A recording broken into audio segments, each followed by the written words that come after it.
Hey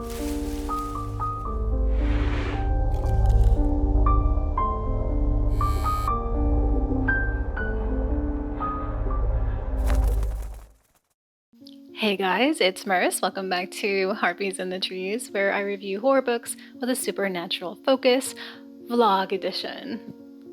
I have my mic tied up with this flower here. It's like a little cat eye flower. I love these flowers so much. So, yeah, we're gonna do a reading vlog, and as you can tell, it is a really nice day outside. It's been pretty dreary here in Berlin, and I keep meaning to want to go to the cemetery and just stop by and say hello, but it's been really cold, so I just haven't really been wanting to. So I have started reading already The Deep by Nick Cutter. And I haven't been vlogging what I have been reading because I've been reading it at night. I come into bed and it's about 11 p.m., 10 p.m., and that's when I start reading, and that's when I started reading this. So I don't know, I've just really enjoyed reading this really late at night, and I think it has to do with the subject matter, that it's mostly taking place in the dark, in the deep, in the ocean, you know? So I was just like kind of too tired and also just too intrigued really to stop and vlog. But I'll talk to you a little bit about what kind of has happened and how I felt about it. And the other thing I'm going to be reading is The Blood Beast Mutations. And I picked this one out specifically because it's also something that's has a pandemic or a plague, you know, that's happening. So I thought they would be really good to read together. So we're going to talk about those two things today and do some reading. So let's talk about The Deep. So one thing I am not enjoying about this book though is that it's really hard to read. And by that I mean physically. Like the book is very, very narrow. So trying to keep it open, it actually hurts my hands after like like an hour of like reading it. So dense, but it's also so narrow, so trying to keep it open is a definite challenge. That's the only complaint I have about it at this moment. But yeah, the story is really, it's written in a way that's it's building dread and it's building suspense so well. So the situation kind of starts out pretty simple, where it's like this guy Luke gets this request from like the army to come and see his brother. And his brother his name is Clayton, and he's this kind of big shot scientist. He's extremely talented and brilliant, but he's working on something extremely important because what is happening is that there's a pandemic where people get this really weird kind of disease where they start forgetting things, and then eventually their bodies forget how to function and they end up dying. So there's no cure, there's nothing they can do about it. It's like you get it, you get it. But his brother is working on something that might actually cure this thing. So Luke is on his way to meet with his brother, and as we are going through this process of trying to get to his brother, we are learning a lot about Luke and his home life and his relationship to his brother, and also a little bit about how the world is operating right now with this pandemic. We get a lot of insight into Luke's life, like I said. So he has this very complicated relationship with his mother. He has a very strange, and I don't even know what you would really call it. It's almost not even a relationship with his brother. And there's also other things in Luke's life that have happened that have been pretty tragic. And everyone's life at this point in the story have experienced tragedy because of the pandemic, most especially. So it's already operating in a world that feels very bleak, and everyone is just sort of surviving, and there's really no real hope for the future. The element of a lot of this taking place under the water is so cool. I've always been fascinated by underwater creatures, especially like just the idea that there might be a Loch Ness, because obviously we know that like life exists in these places. where there shouldn't be any life. So it's very, very exciting, and I'm really liking it so far. And there are times though, sometimes when I get a little like, it's a little tedious for me. Sometimes going over some of the details of like Luke's life, because I feel like it's drawn out a little bit, but I think that's just gonna be a personal thing. But I am liking it so far, and it's not supernatural, but it does have that spooky quality. When it, like that quality when it's not supernatural, but it has that like chilling factor, and it's really good. It's really good here. So this has been a real good one for me. So I'm already up to page 262 on chapter 12. So I'm a little more than halfway through. So we're gonna go ahead and read. I'd say, oh, the other thing I really love about this book are the chapters are super short, so it feels so rewarding. And you just feel like you're just running through this book, So I love that. I think we should go ahead and do like 3 chapters, or maybe I'll go to chapter 16, and then we'll come back and talk about that.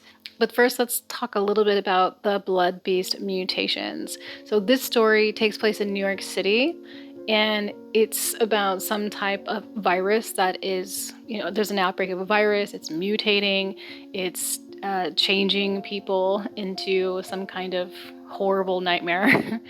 And this guy, Dan, is trying to find his wife. He's trying to locate her amidst all of this chaos. So this is pretty short, so I'm curious to see how this will play out. So maybe let's start with this one, and we'll see where it takes us.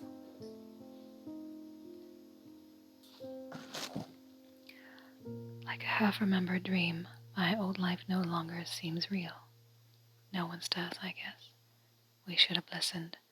Should have moved faster. But then, no one saw it coming. Not like this, anyway.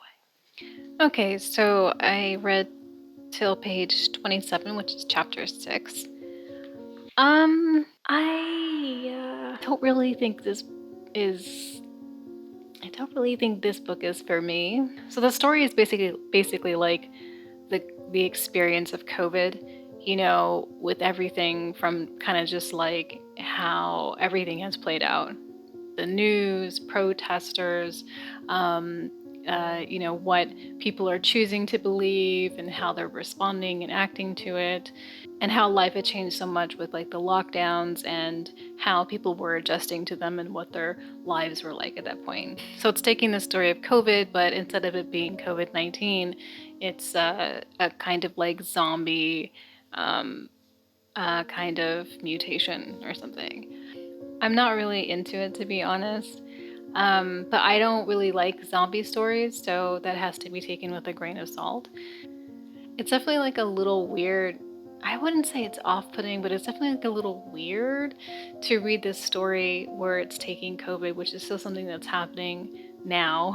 It's not in the past, it's still, kind of turning COVID-19 into something definitely more fantastical, into the zombie thing or whatever. Yeah, I don't know. I don't think the writing style is for me. I don't want to DNF it because it's so short. I'm definitely going to read it through and see how it goes. All right, so I'm going to go back to The Deep. This one was written in 2017. Oh, 2015. 2015. So this was written in 2015.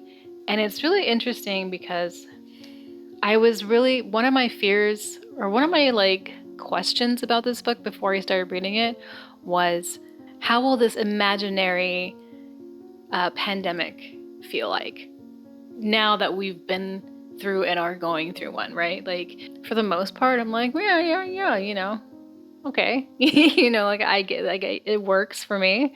All right, I'm gonna go ahead and read like I said, up to chapter 16, which is page 291, and I will be back. I think I'll get some tea as well. Okay, so here are my choices for tea at the moment. This Mediterranean peach is really good. And this is from the Abominable Book Club, which I like. Hibiscus and mint, Italian sweet cherry, or Turkish apple. And I think I'm really feeling the Turkish apple. It's really, really good.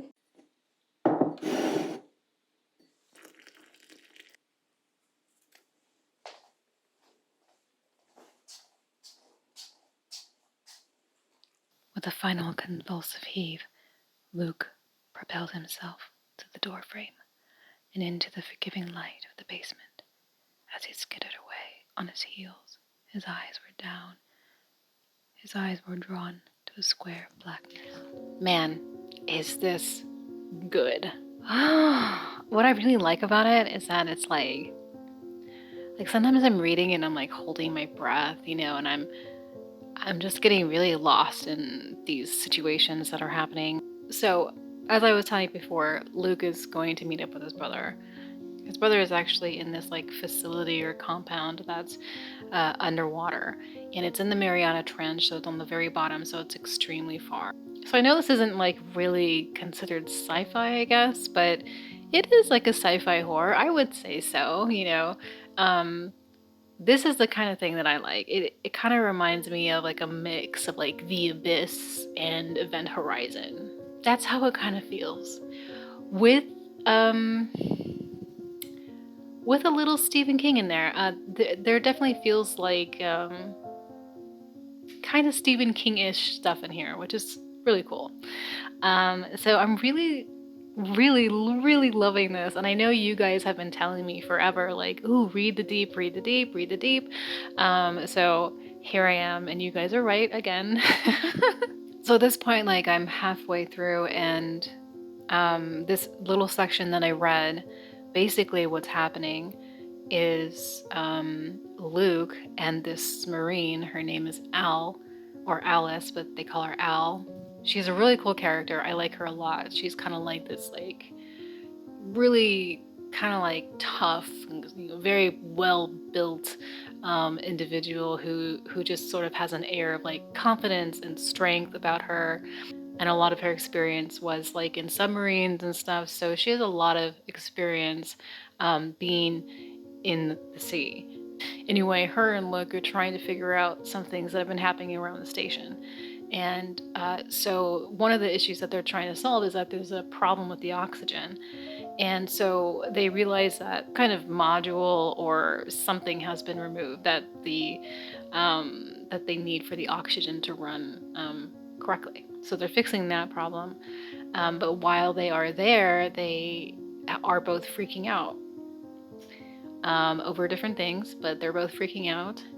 And for Luke, it's specifically a memory. And it involves this really creepy thing that he used to have in his room. His mother had bought it for him. And remember, I said their relationship was complicated. But anyway, he used to have this toy box in his room, but his mother liked to call it the tickle box. Yeah. Creepy. Now, so I'm at page 291. I cannot read this fast enough. I'll probably do a little bit more reading tonight, when I go to bed. And then tomorrow we can pick up. I'll tell you what I read, and then I'll read a little bit more of the Blood Beast Mutations, see where this takes me. And yeah, maybe we will go outside tomorrow. Maybe.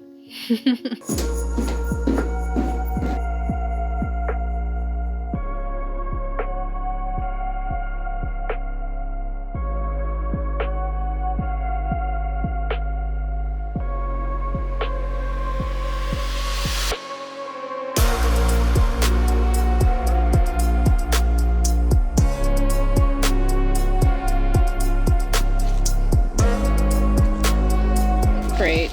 It's hailing. They said it wasn't gonna rain, and I guess that's technically not hail.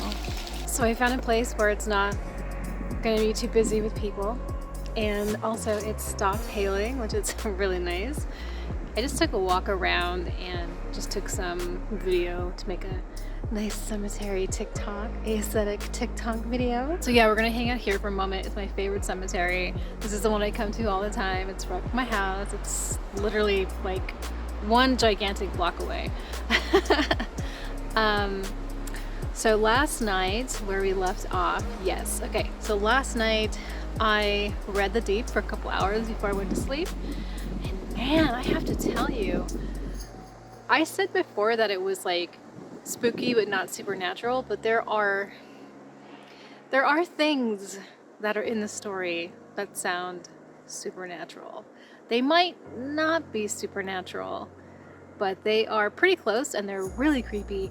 And there's so many layers to this book, just so many layers of dread and terror and like what the human psyche holds within. And it's so cool. I'm enjoying it so much. So at this point, we're really getting into a lot of, what's going on in the station and revelations of a certain sort. There's also a diary, so there is the dreaded diary entries that I don't like to read. However, this one is really exciting because it just has a lot of juicy stuff in it that it's pretty fascinating. So right now I'm going to read a little bit more of Blood Mutations and see how I feel. But I'm gonna go ahead and just read a couple chapters and then come back and see, if things change or, what's going on in the story, anything cool. Hopefully it doesn't start hailing again. If it does, I might just have to run home.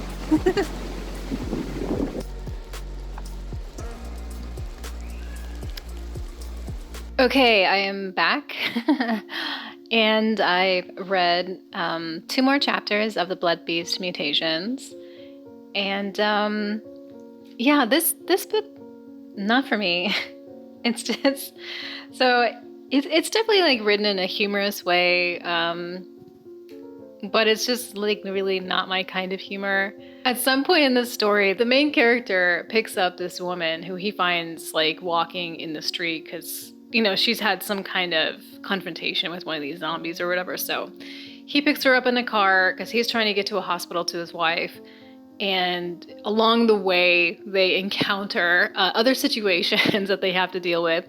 And at some point, they have this quiet moment in the car, and she's talking about her brother or something, but she reaches out and takes his hand to kind of like offer comfort in some way. And like, he's like, I haven't been touched in so long, I almost start crying. But his wife has been in the hospital for like less than a week at most. And I was just like, wow, really? A week? Okay. I don't know if that's actually supposed to be funny or not, but I mean, I hope so. So I do have some news before we sign off. I will be monetizing my channel, which is really exciting for me because I've been trying to monetize it actually for a while, but there was like some weird error that just wouldn't let me even apply. So now that will be happening, so that'll be a change that you guys will be seeing soon. And I guess that's it. So I'll have the review next. I'm going to be doing the 5,000 subscriber video soon, like in the next week. So this is my favorite supernatural horror films. Oh, this is gonna be good. So this is gonna be really fun to talk about. I love talking about movies, so this will be fun. Yeah, so I guess that's it. So just want to say thank you guys again for being here and subscribing and watching and hanging out with me. It really, really means a lot. If you guys like this video, please like and comment down below. And if you want more videos, please subscribe. Other than that, please take care of yourselves, watch out for each other, and I will talk to you next time.